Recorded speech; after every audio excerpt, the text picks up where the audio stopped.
Buenas noches, soy el diácono Santiago Rosado de la iglesia de San Sebastián en San Agustín, Florida. Vamos entonces esta noche a continuar con nuestras clases sobre los sacramentos. Esta noche vamos a hablar sobre el sacramento de la Eucaristía, la primera parte de dos partes sobre el sacramento de la Eucaristía. Pero antes de empezar nuestra clase vamos a hacer nuestra oración para antes de leer la Sagrada Escritura. En nombre del Padre, y del Hijo y del Espíritu Santo. Amén.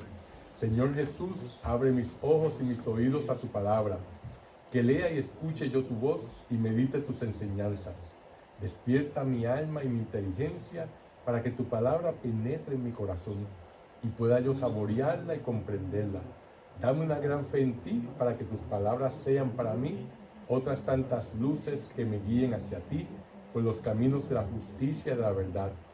Habla, Señor, que yo te escucho y deseo poner en práctica tu doctrina, porque tus palabras son para mí vida, gozo, paz y felicidad. Habla, Señor, que tú eres mi maestro, mi Señor y mi Maestro, y no escucharé a nadie, sino a ti. Amén. Bueno, pues esta noche vamos entonces a hablar sobre la Eucaristía, que es el misterio de fe y de amor, ¿verdad? Y como ya habíamos cubierto en las clases anteriores, los primeros sacramentos de iniciación, que es el bautismo, la confirmación, y ahora vamos entonces a hablar sobre el tercer sacramento de iniciación cristiana, ¿verdad? Que es la Eucaristía. Fíjense, ¿qué es la Eucaristía? Bueno, en estos párrafos del Catecismo de la Iglesia Católica nos dice que la Eucaristía es el sacrificio mismo del cuerpo y la sangre del Señor Jesucristo, que Él instituyó para perpetuar en los siglos hasta su segunda venida el sacrificio de la cruz, confiando así a la Iglesia el memorial de su muerte y resurrección. También es un signo de unidad, vínculo de caridad y banquete pascual, en el que se recibe a Cristo, el alma se llena de gracia y se nos da una gran prenda de la vida eterna. Una definición ahí bastante profunda y compacta, ¿verdad? Pero fíjense, Jesucristo se encarnó y se hizo hombre para salvarnos, ¿verdad? Y esa fue su primera venida, ¿verdad? Y cuando entonces Él resucitó, ¿verdad? Y entonces volvió a los cielos, se fue a los cielos, y le dijo a los apóstoles que Él se iba, pero que iba a enviar ¿quién? Al Espíritu Santo, ¿verdad? Pero como Él nos ama tanto y nos quiere tanto, verdaderamente no se quería ir. Pues entonces Él se quedó con nosotros, ¿qué? Como Cristo Eucarístico, en la Eucaristía. Y ahí entonces Él viene a nosotros todos los domingos o todos los días, si vamos a la misa, ¿verdad? A recibirlo, entonces viene a nosotros. Y entonces eso va a ser el puente de su presencia hasta que venga por última vez en la segunda venida por el juicio final, ¿verdad? Entonces Él vendrá para juzgar a los vivos y a los muertos, ¿verdad? Por lo tanto, es ese momento de la Eucaristía donde Él viene a nosotros y el vino y el pan se convierte en su cuerpo y en su sangre, ¿verdad? Lo vamos a ver más en detalle próximamente. Pero verdaderamente esto fue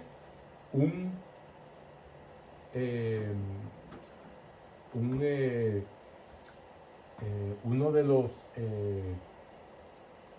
sacramentos que Él instituyó para que nosotros tengamos vida en nosotros, ¿verdad? Como hemos dicho anteriormente, el sacramento es un conducto por donde viene la vida de Dios a nosotros, ¿verdad? Por lo tanto, ese sacramento que Él mismo instituyó para estar con nosotros todos los días hasta el final de los tiempos, ¿verdad? Por lo tanto, la Eucaristía es el sacramento de los sacramentos, ¿verdad? Porque es el más importante de todos los sacramentos, ya que contiene la gracia de Dios como los otros sacramentos y al autor de la gracia, Jesucristo nuestro Señor, ¿verdad? Cuando nosotros recibimos el bautismo, recibimos el Espíritu Santo. Cuando recibimos la confirmación, recibimos el Espíritu Santo. Pero en la Eucaristía estamos recibiendo, no solo entra la gracia del Espíritu Santo, estamos recibiendo a Jesucristo nuestro Señor. Estamos recibiendo su sangre y su cuerpo, ¿verdad? Y por lo tanto, pues por eso se le llama el sacramento de los sacramentos. Lo sabemos no por los sentidos, ¿verdad? Porque cuando recibimos la comunión todavía probamos que es el pan, ¿verdad? Y es un sorbo de vino, ¿verdad? Nuestros sentidos no pueden ir más allá de eso. Pero sí lo sabemos por la fe, ¿verdad? Que se apoya en ¿qué?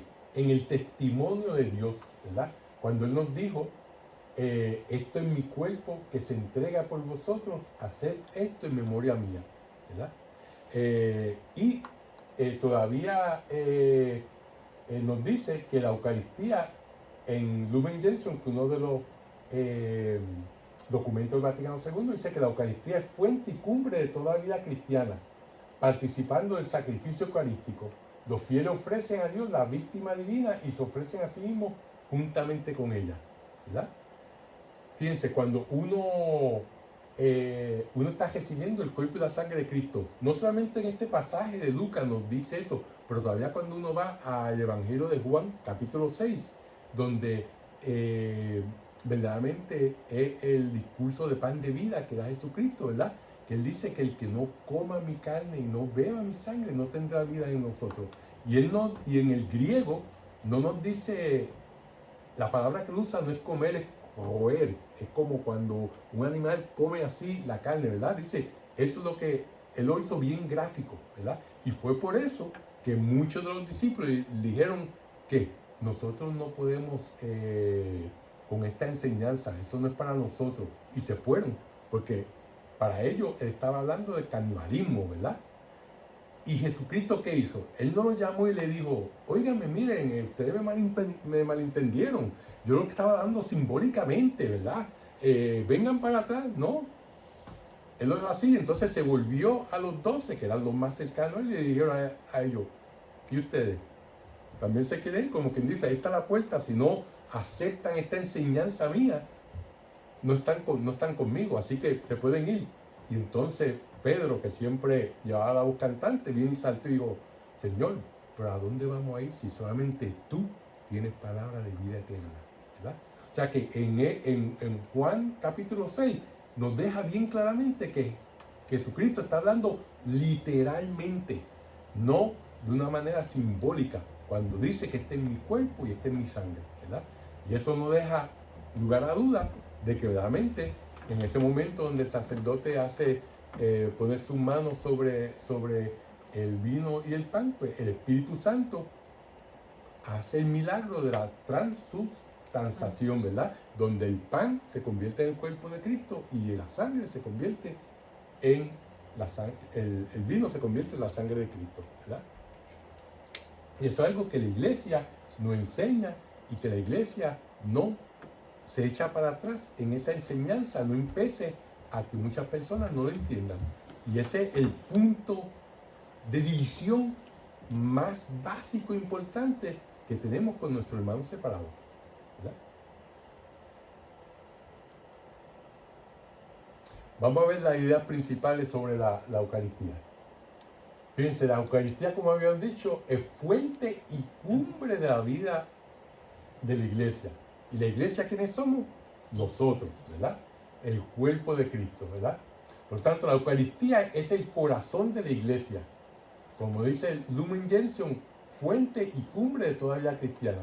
La Sagrada Eucaristía contiene todo el bien espiritual de la iglesia. ¿Por qué? Porque la Eucaristía es Cristo mismo, ¿verdad? Por tanto, con Cristo todo y sin Él nada. Por tanto, si lo tenemos a Él, pues no necesitamos nada más. Es todo el bien espiritual que tiene la iglesia, ¿verdad? Esa es la razón de que los demás sacramentos, como también todos los ministerios eclesiales y las obras de apostolado, están unidos a la Eucaristía y hacia ella es que se ordenan, ¿verdad?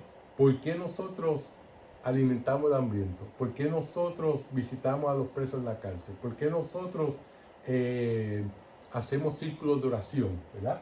¿Por qué existen los sacerdotes, ¿verdad? Los obispos, los diáconos, ¿verdad? Todo eso está dirigido a Cristo. Todo eso está dirigido se ordena hacia Él. Por lo tanto, si la Eucaristía es Cristo en sí, por lo tanto, esa es la razón de todo. Por eso es que ese sacramento es el corazón de la iglesia, ¿verdad? Es la fuente y cumbre de toda vida cristiana. Ahora, este sacramento lo conocemos por una variedad de nombres. Y es importante porque y la razón es porque es tan rico, es tan inmenso, es tan infinito este sacramento, porque es Cristo mismo, que realmente, pues, un nombre no logra describir todo lo que encierra este misterio, ¿verdad? Por lo tanto, vamos a ir nombre a nombre para tener una idea mejor, ¿verdad? La riqueza inagotable de la Eucaristía se expresa mediante los distintos nombres que recibe, ¿verdad? Se le llama Eucaristía. ¿Por qué? Porque significa acción de gracia. Y eso es un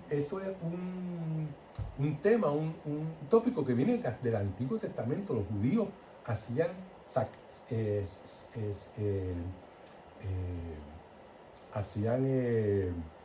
sacrificios de acción de gracia, ¿verdad?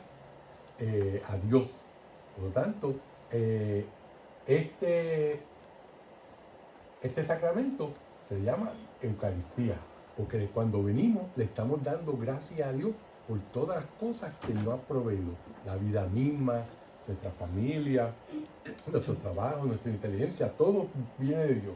Por tanto, este es donde venimos a darle gracias a Él. Se llama también el banquete del Señor.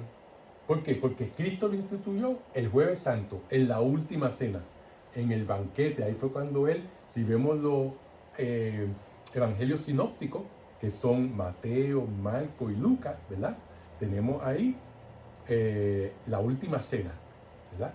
Cuando Él instituyó, le lavó los pies a los discípulos y entonces dijo las palabras que el mismo sacerdote utiliza en la misa, ¿verdad? Dijo, este es mi cuerpo, ¿verdad? Este es mi sangre. Ahora, el Evangelio de Juan no tiene eso. ¿Qué tiene el Evangelio de Juan? Tiene el discurso del pan de vida, que es el que está en el capítulo 6, que acabamos de discutir, ¿verdad? Tanto eso es lo que toma el lugar en Juan en vez de la última cena. El Evangelio de Juan no tiene última cena. Ya Juan dijo, bueno, ya hay tres, fue el último evangelio que se escribió, ya eso lo cubrieron ellos, déjame yo, ¿verdad? Y ahí nos dio el discurso de pan de vida. También se le llama el santo sacrificio, porque actualiza el único sacrificio de Cristo en la cruz, ¿verdad? Cuando nosotros cuando vamos a la misa, ¿verdad? Venimos a la misa y recibimos la Eucaristía, ¿qué es lo que está pasando ahí? Lo que está pasando es que hay un memorial, ¿verdad? El pasado viene al presente, se hace presente en la Eucaristía. Y ahí entonces el sacrificio de Cristo en la cruz, ¿verdad? Que se hace presente en ese... No es que nos transportamos al pasado, es que el pasado viene a nosotros, ¿verdad? Entonces estamos presentes ahí. Se llama comunión porque nos unimos al mismo Cristo recibiendo su cuerpo y su sangre, ¿verdad? Y como a través de eso, pues entonces de ese sacramento que somos todos un solo cuerpo en Cristo, ¿verdad? Por eso es que otras personas que son de otra religión, pues verdaderamente no pueden recibir este sacramento. ¿Por qué? Porque no están en comunión, ¿verdad? O una persona que está en pecado mortal no puede recibir el sacramento de comunión. Como dice Pablo bien claro en sus cartas, dice que el que coma de este pan, cuando no está preparado, se está comiendo su propia condenación, ¿verdad? Por tanto, es algo que nos une este sacramento. Y se llama la Santa Misa también, porque cuando se despide a los fieles al terminar la liturgia eucarística, se les envía ¿en qué? En misión, para que cumplan la voluntad de Dios en su vida. Del latín, las últimas palabras, cuando se dice ahora, vayan en paz glorificando a Dios con sus vidas, o se dice vayan en paz, ¿verdad? En latín es misio, eso es lo que se decía, por ahí que salió la palabra misa, ¿verdad? Pues cuando uno acaba la misa, no es para entonces uno irse al restaurante a comer y estar con los amigos, con la familia, o coger el gesto de la tarde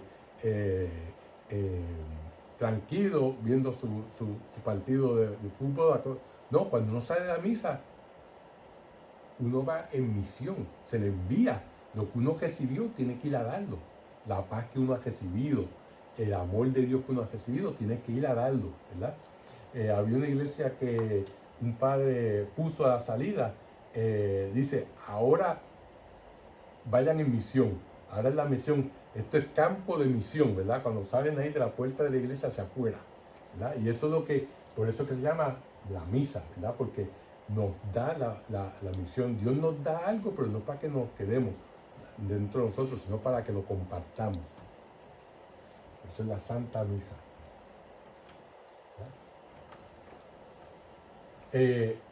Jesucristo instituyó la Eucaristía el Jueves Santo en la última cena, como hemos dicho anteriormente. Y ya había anunciado a los discípulos en Cafarnaúm, en el capítulo 6, que les daría a comer su cuerpo y su sangre. Es de lo que hablamos, ¿verdad? Y también había preparado la fe de los suyos con argumentos incontestables. El milagro de Caná, donde convirtió el agua en vino, y la multiplicación de los panes. O sea, que esto no fue algo que Jesucristo se sacó de la manga a lo último, sino que fue preparando a sus discípulos poco a poco desde su primer milagro en la boda de Caná hasta la multiplicación de los panes, que es uno de los dos milagros que se dice en los 4 evangelios. La multiplicación de los panes está en los 4 evangelios. ¿Y cuál es el otro milagro que está en los 4 evangelios? La resurrección de nuestro Señor Jesucristo. Esos son los 2 milagros que los 4 evangelios nos dicen, ¿verdad? Así, al oír en la última cena, esto es mi cuerpo, tendrían la firme persuasión de que era como decía, igual que el agua se había convertido en vino por su palabra omnipotente, ¿verdad? En la boda de Caná, ¿verdad? Y los panecillos crecieron hasta saciar a una gran multitud, ¿verdad? O sea que fue algo que Él los fue preparando a ellos y a nosotros para que entendiéramos que verdaderamente es algo que está ocurriendo, no es algo que es simbólico.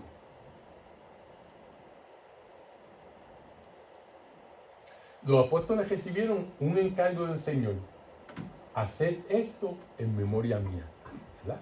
O sea, no fue yo les recomiendo que hagan esto en memoria mía, yo les sugiero que hagan esto en memoria mía, no digo haced esto en memoria mía, es un mandamiento que Dios ha dado, ¿verdad? Por lo tanto, como no un mero recordatorio, sino la actualización real del memorial de Cristo, de su vida y su muerte, y de su resurrección, y de su intercesión junto al Padre, que se realiza en la Eucaristía. En la Eucaristía, Él está, verdaderamente, estamos actualizando ese sacrificio de Cristo, ¿verdad? Por el cual Él da su cuerpo, da su vida, intercediendo ante el Padre por nuestra salvación, ¿verdad? Desde mediados del siglo II, según el relato del mártir Justino, tenemos atestiguadas las grandes líneas de desarrollo de la celebración eucarística, que han permanecido invariables hasta nuestros días. Fíjense, desde el siglo II, los años 100, creo que 101, 102, él escribió y dio detalle de cómo se celebraba la Eucaristía en aquel entonces. Es más, se las voy a leer para que yo creo que es importante. Y dice así, dice, el día que se llama el Día del Sol, que es domingo, ¿verdad? Tiene lugar la reunión en un mismo sitio de todos los que habitan en la ciudad o en el campo. Se leen las memorias de los apóstoles, ¿verdad? Y los escritos de los profetas, tanto tiempo como es posible. Y ahora nos quejamos que tenemos que estar 1 hora y 15 minutos. O sea, pasó 1 hora, espérate, se fue. No, es cuanto tiempo sea posible, porque es un momento de regocijo y de enseñanza, ¿verdad? En memoria de los apóstoles, pues ahí están los evangelios, ¿verdad? Están las cartas de San Pablo, que también es un apóstol, ¿verdad? Y los escritos de los profetas del Antiguo Testamento. Cuando el lector ha terminado, el que preside toma la palabra para incitar y exhortar a la imitación de tan bellas cosas. Esa es la homilía, ¿verdad? Que el sacerdote, el diácono da cuando se le explica a las personas cómo esa palabra de Dios debemos de entenderla, cómo esa palabra de Dios se puede utilizar para nuestro diario vivir, ¿verdad? Luego nos levantamos todos juntos y oramos por nosotros. San Justino, eso es la apología, y por todos los demás, donde quiera que estén, ¿verdad? Ahí es cuando pedimos por la Iglesia Universal, pedimos por las intenciones del Papa, pedimos por aquellos que no tienen dónde comer o dormir, todas esas las plegarias, ¿verdad?, que hacemos en la misa, a fin de que seamos hallados justos en nuestras vidas y nuestras acciones, y seamos fieles a los mandamientos para alcanzar así la salvación eterna. ¿No? Bastante claro. A eso no termina, sigue por ahí todavía. Dice, cuando termina esta oración, nos besamos uno a otro, el beso de la paz, ¿verdad? Luego se lleva al que preside a los hermanos pan y una copa de agua y de vino mezclado, que es exactamente lo que se hace en el altar, ¿verdad? Ese que cuando uno le pone una gotita de agua al vino, ¿verdad? Esa agua, el vino simboliza que la sangre, se va a convertir en la sangre de Cristo, ¿verdad? Y esa agua es nosotros, la iglesia. Eso es lo que esa agua simboliza, ¿verdad? El que preside los toma y eleva alabanza y gloria al Padre del Universo por el nombre del Hijo y del Espíritu Santo, y da gracia en griego, Eucaristía, largamente porque hayamos sido juzgados dignos de estos dones. Ahí está la plegaria eucarística, que es el centro de la misa, ¿verdad? Cuando terminan las oraciones y las acciones de gracia, todo el pueblo presente pronuncia una aclamación diciendo amén, ¿verdad? Es que estamos arrodillados y nos levantamos y decimos el gran amén, y ahí acaba esa oración eucarística que el sacerdote eleva a Dios por nosotros, ¿verdad? Cuando el que preside ha hecho la acción de gracia y el pueblo ha respondido, los que entre nosotros se llaman diáconos distribuyen a todos los que están presentes pan y vino y agua. Y nos dice que esto tenemos que ponerlo un poquito más alto, ¿verdad?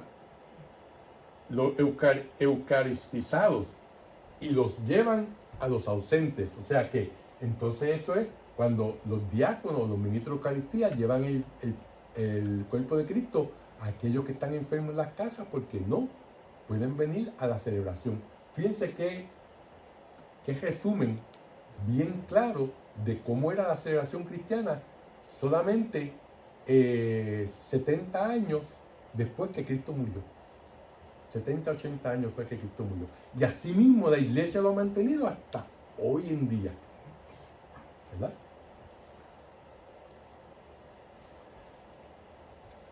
Vamos a ver ahora. Dice, Jesucristo ofreció a Dios Padre el sacrificio de su propia vida muriendo en la cruz, ¿verdad? Pero aunque el valor del sacrificio de Cristo en la cruz fue infinito y único, el Señor quiso que se perpetuara, que se hiciera presente para aplicar los méritos de la redención a través de todos los siglos, hasta el final de los tiempos, ¿verdad? Jesucristo instituyó la misa no para perpetuar la cena, sino el sacrificio de la cruz. Así la misa renueva incruentamente, o sea, no de una manera sangrienta, ¿verdad? Porque eso fue el sacrificio de Cristo en la cruz, donde fue antes de eso fue azotado, después fue clavado en la cruz, ¿verdad? Después, o sea, todo eso es algo que es bastante difícil de... Por lo tanto, la misa renueva de una manera que no es cruel el sacrificio mismo del Calvario. Y la Eucaristía es igualmente sacrificio de la Iglesia, pues siendo la Iglesia cuerpo de Cristo, participa de la ofrenda de su cabeza. ¿Verdad? Nosotros como Iglesia también somos crucificados con Cristo, ¿verdad? Por eso es que San Pablo nos dice que nosotros debemos de unir nuestro sufrimiento a esos de Cristo, ¿verdad? Y eso es parte de nuestro apostolado. El apostolado del sufrimiento es uno de los apostolados más eficaces que hay, ¿verdad? Donde esos dolores de cabeza, esos problemas que tenemos en nuestro diario vivir, esas frustraciones que tenemos en el trabajo, en vez de nosotros renegar de ellas, las podemos aceptar y ofrecérselas a Dios, ¿verdad? Y unirla al sacrificio de Cristo en la cruz. Que nosotros, Él es la cabeza y nosotros somos el cuerpo. Por lo tanto, nosotros también, como Él, somos crucificados, ¿verdad? En la cruz. Y tenemos que participar de esa ofrenda. El sacrificio de la misa y el de la cruz son esencialmente uno y el mismo, ¿verdad? Fíjense, entre la misa y el sacrificio de la cruz hay identidad esencial y unas diferencias accidentales. Quiere decir que el corazón del sacrificio de Cristo en la cruz es exactamente la Eucaristía, lo que pasa en la Eucaristía. Lo que pasa es que hay unas diferencias, como dije anteriormente, accidentales, que son periferales. A él lo crucificaron y aquí entonces está el Cristo eucarístico. ¿Verdad? El sacerdote es el mismo, Cristo, ¿verdad? Cristo es el que el sacerdote está actuando en persona de Cristo, ¿verdad? Cuando el sacerdote hace la consagración, que la está haciendo es Cristo, no es el sacerdote humano, ¿verdad? Pues el sacerdote es el mismo, lo mismo en la última cena, lo mismo en la crucifixión y lo mismo en la misa, ¿verdad? Cristo que se ofreció en el Calvario se ofreció él solo, mientras que en la misa lo hace por medio del sacerdote. La víctima es la misma, Cristo. Él es sacerdote y víctima, que es el sacrificio de la cruz, donde Él se inmoló de una manera cruenta. Mientras que en la misa lo hace de un modo incruento, ¿verdad? Sin sangre.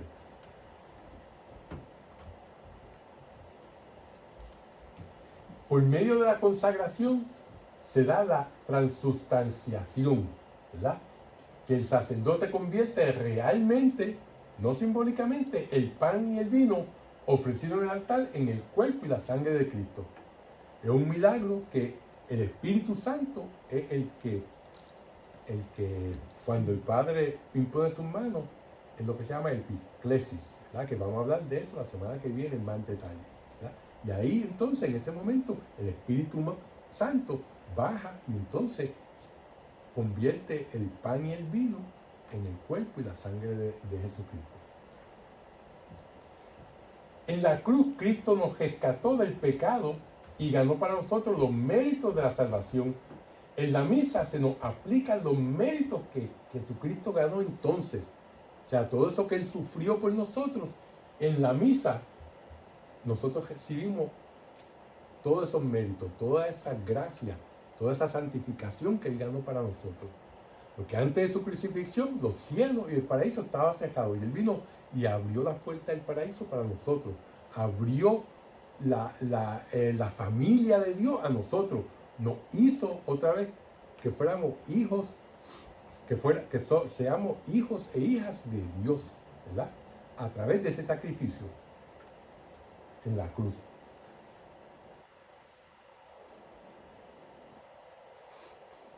Fíjense, ¿cuáles son los fines de la Santa Misa? Pues los fines de la Santa Misa son 4. Son adorar a Dios, rendirle homenaje, ¿verdad? Ese es Lo principal de la misa es adorar a Dios. Darle gracias por todos los beneficios que nos ha dado, ¿verdad? Y pedirle beneficio. Él no necesita que nosotros le digamos lo que nosotros necesitamos, porque Él sabe de antemano qué es lo que nosotros necesitamos. Pero que al nosotros venir a pedirle a Él por nuestras necesidades, eso no es para beneficio de Dios, eso es para beneficio de nosotros, porque nosotros estamos reconociendo que lo necesitamos a Él. Nosotros estamos siendo humildes de corazón al darnos cuenta que solamente a través de Él es que nosotros vivimos, existimos, ¿verdad? Por lo tanto, cuando venimos a la misa, le pedimos, por eso parte de la misa es las oraciones, las plegarias que se hacen a Él, ¿verdad? Se pide por un difunto en específico, se pide por los enfermos, ¿verdad? Dios ya lo sabe, pero es por nuestro propio beneficio que lo pedimos, ¿verdad?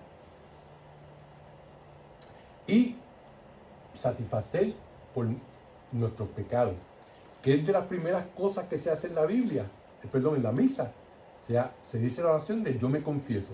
Yo me confieso ante Dios Padre Todopoderoso y ante ustedes, hermanos, que he pecado mucho de pensamiento, palabra, obra y omisión. Por mi gran culpa.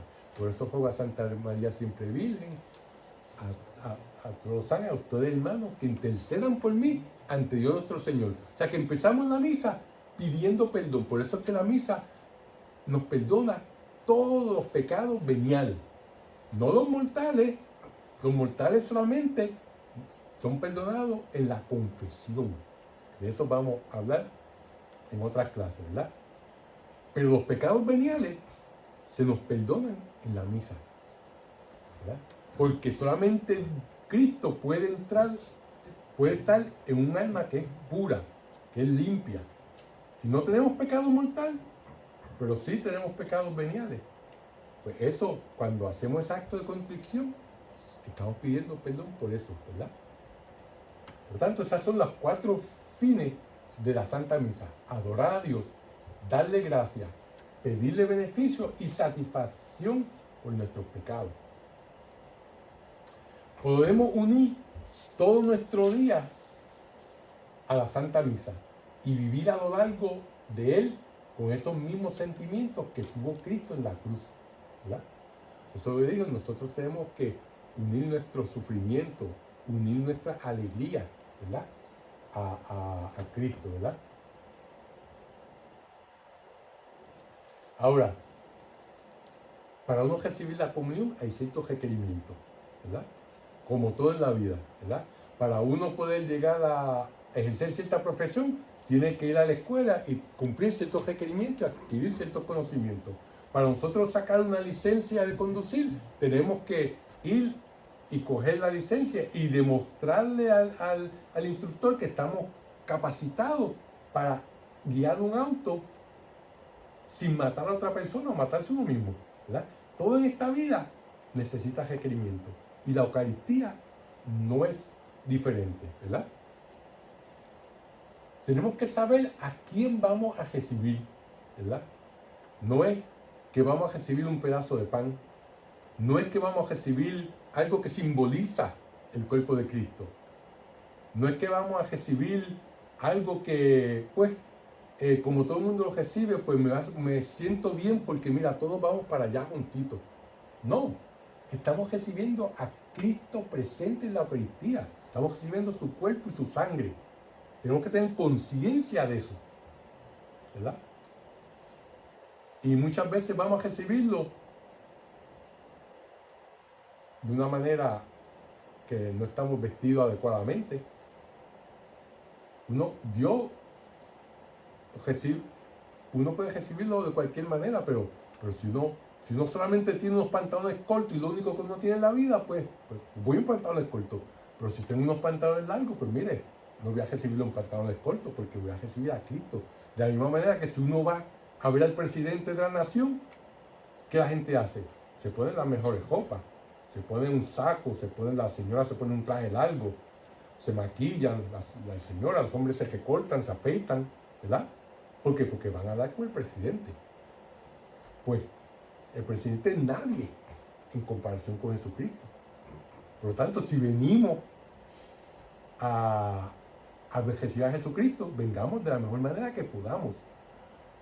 Si la persona que no tiene donde vivir, que vive en las calles, viene apestoso y viene con ropa que tiene de tirones, bienvenido.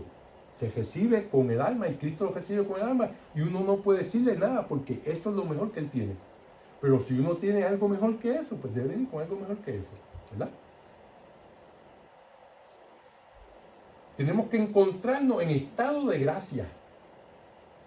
Si uno comete un grave pecado llamado si uno come el cuerpo y la sangre de Cristo estando en pecado mortal, lo que uno comete es un sacrilegio, que es lo que nos dice San Pablo en la primera carta a los Corintios, capítulo 1, versículo 26 al 29. Ahí donde dice, si el que come el pan y toma su sangre sin estar preparado, se está comiendo su propia condenación, ¿verdad? Está cometiendo el pecado de sacrilegio, ¿verdad? Por tanto, uno tiene que estar en estado de gracia, que quiere decir sin ningún pecado mortal, ¿verdad? Ahora, si uno va a recibir a Cristo y ya está y de momento se acuerda que cometió un pecado mortal, pues entonces puede recibir la comunión, pero inmediatamente después de eso tiene que ir a confesarse, ¿verdad? Pero si uno está consciente antes de levantarse que cometió un pecado mortal, no se levanta y vaya y la reciba. ¿Qué es lo otro? Guardar el ayuno eucarístico. Cuando yo era chiquito, uno tenía que ayunar desde la medianoche. Y todas las misas, por eso eran a las 6 de la mañana, a las 7 de la mañana, porque todo el mundo quería ir a la misa y después ir a desayunar, porque estaban hambrientos, ¿verdad? Eso de misa de 5 de la tarde, eso no existía en aquel entonces. Pero ahí está. Y si eran las 5 de la tarde, tenía que ayunar por lo menos por 6 horas antes, ¿verdad? Pero pues, ahora se le hace mucho más fácil, ¿verdad? Se le pide solamente 1 hora antes, ¿verdad? Claro está, los enfermos, los niños, las señoras que están embarazadas y los ancianos están exentos de ese ayuno, ¿verdad? Usted le va a llevar la comunión a un enfermo y acabó de comer y usted entra le da la Eucaristía porque esa persona está enfermo y no está, y él está exenta de ese ayuno. Pero nosotros, cuando venimos a la misa, tenemos que verdaderamente pues guardar por lo menos esa hora antes de ayuno, ¿verdad?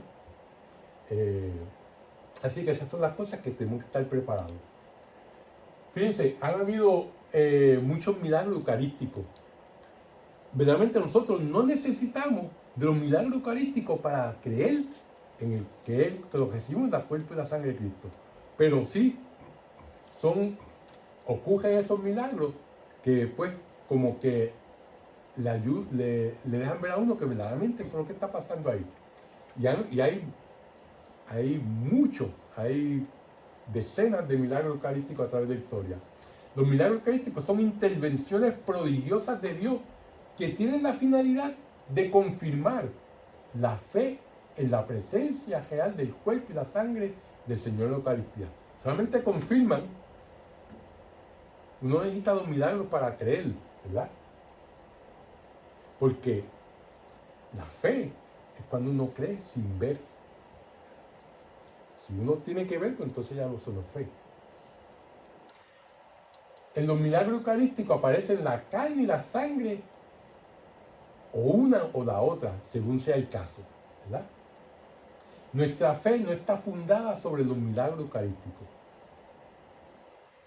Tampoco existe una obligación para el cristiano de creer en los milagros eucarísticos.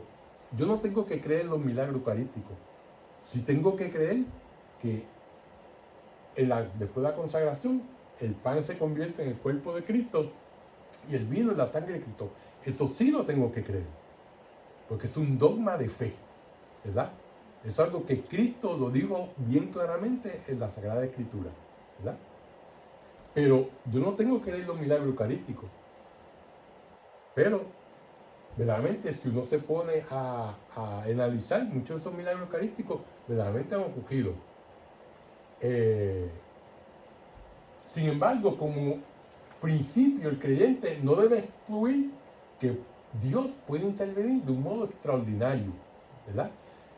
Dios ha establecido unas reglas físicas, químicas, biológicas en este mundo y Él las sigue. Pero de vez en cuando, como el Señor y dueño del universo, Él puede decir, espérate, yo voy a no seguir esas reglas que yo he impuesto en el universo, ¿verdad? Y eso es lo que se llama un milagro. Y Él tiene su razón para hacer eso. Estos milagros nos ayudan a trascender lo visible, lo sensible, lo que uno puede tocar, y admitir la existencia de otro mundo aún más allá. ¿Ya? Los milagros eucarísticos pueden ayudar a conocer y a vivir la fe, que tiene su centro en Cristo, y en Cristo Eucaristía. ¿Ya? Pueden invitar a conocer y a apreciar y amar la Eucaristía un poco más. ¿Ya?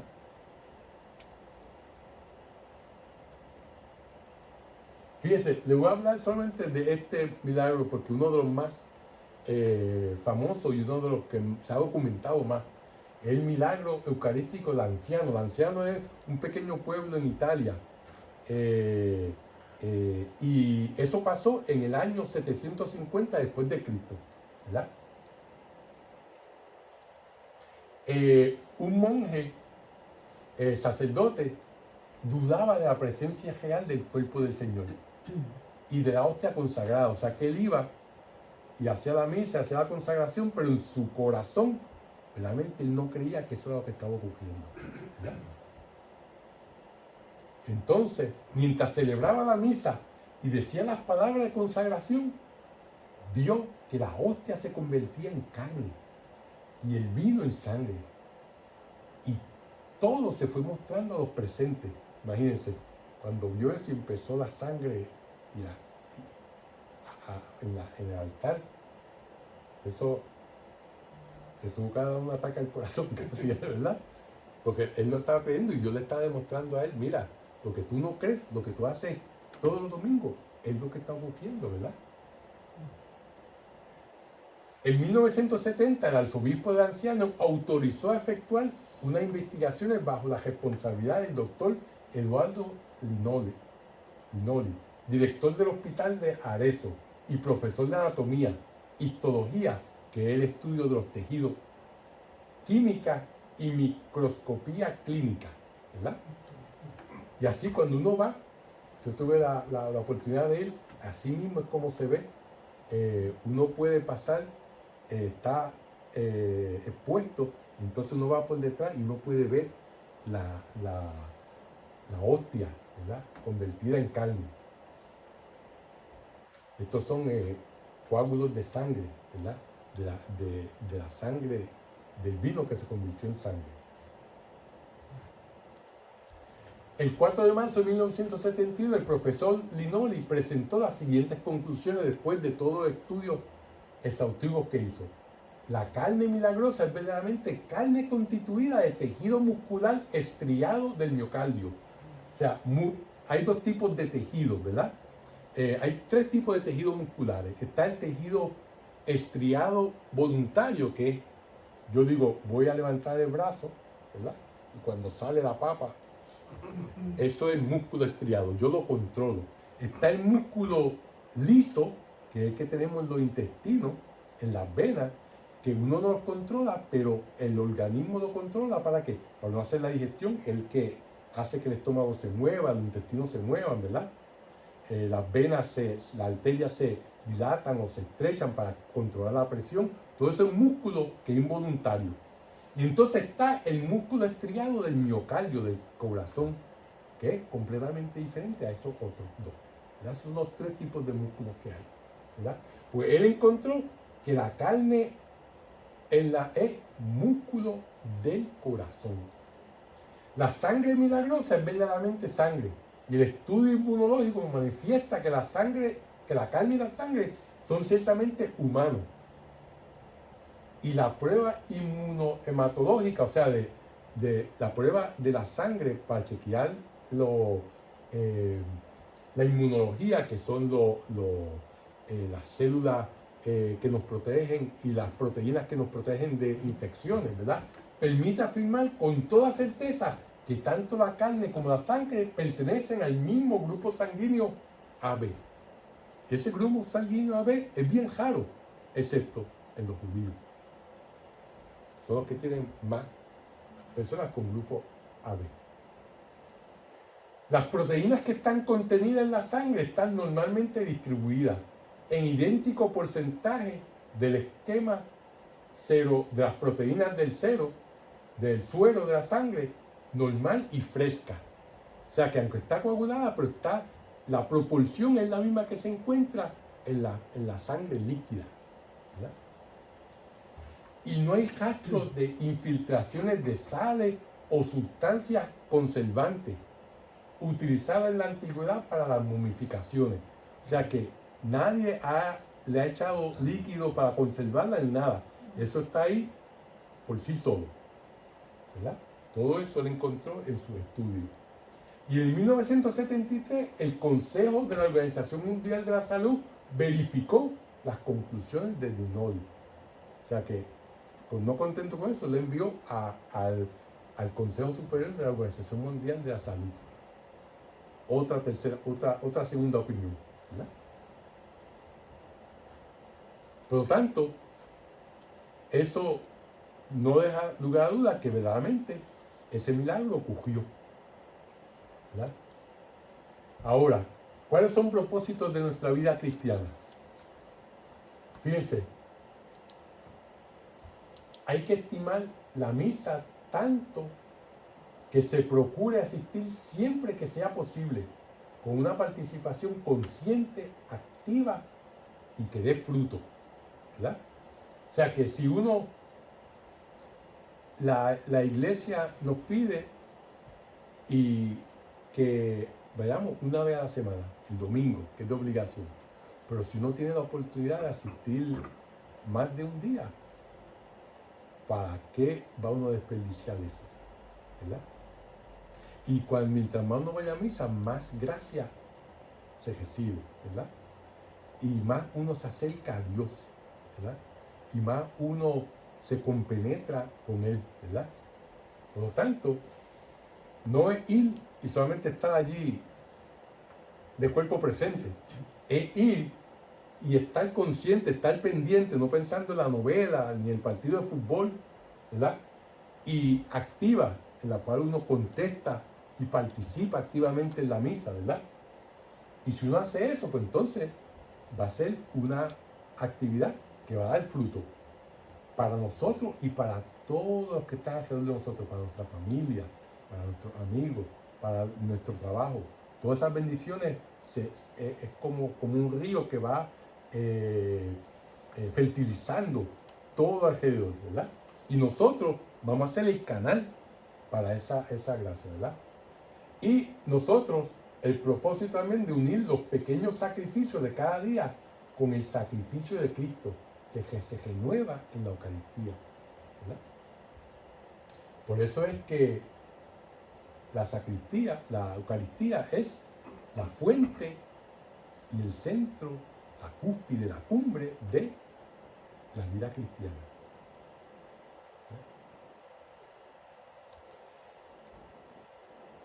Es un misterio de fe y de amor. Me gusta este cuadro, ¿verdad? Porque fíjese, aquí tiene el sacerdote, claro está en la misa de latín, ¿verdad? No el nuevo ordo, ¿verdad? Donde estaba de espalda a los feligreses. Pero en el momento de la consagración, que el pan y el vino se convierten en el cuerpo y la sangre de Cristo, ahí está la Santísima Trinidad. Pero no solamente la Santísima Trinidad, están los santos, está la Virgen y todos los santos y ángeles que están en el cielo. O sea que en ese momento de la consagración, en ese momento donde se une el cielo y la tierra, en ese momento están todos aquellos familiares de nosotros que han muerto, que están en el cielo o en el purgatorio. Porque donde está Cristo, está todo el universo, ¿verdad? O sea que ese es el momento donde más cercano nosotros estamos de esas personas amadas de nosotros que ya pasaron a mejor vida y están en presencia de Jesucristo, ¿verdad? Y con ese pensamiento los voy a dejar aquí. Vamos entonces a hacer nuestra oración final. En el nombre del Padre, del Hijo, del Espíritu Santo.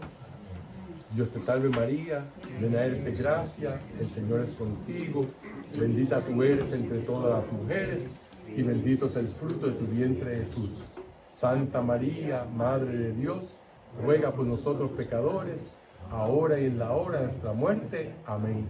Gloria al Padre, al Hijo y al Espíritu Santo, en un principio, ahora y siempre, por los siglos de los siglos. Amén. Que el Señor los bendiga, los guarde, para la vida eterna. Amén.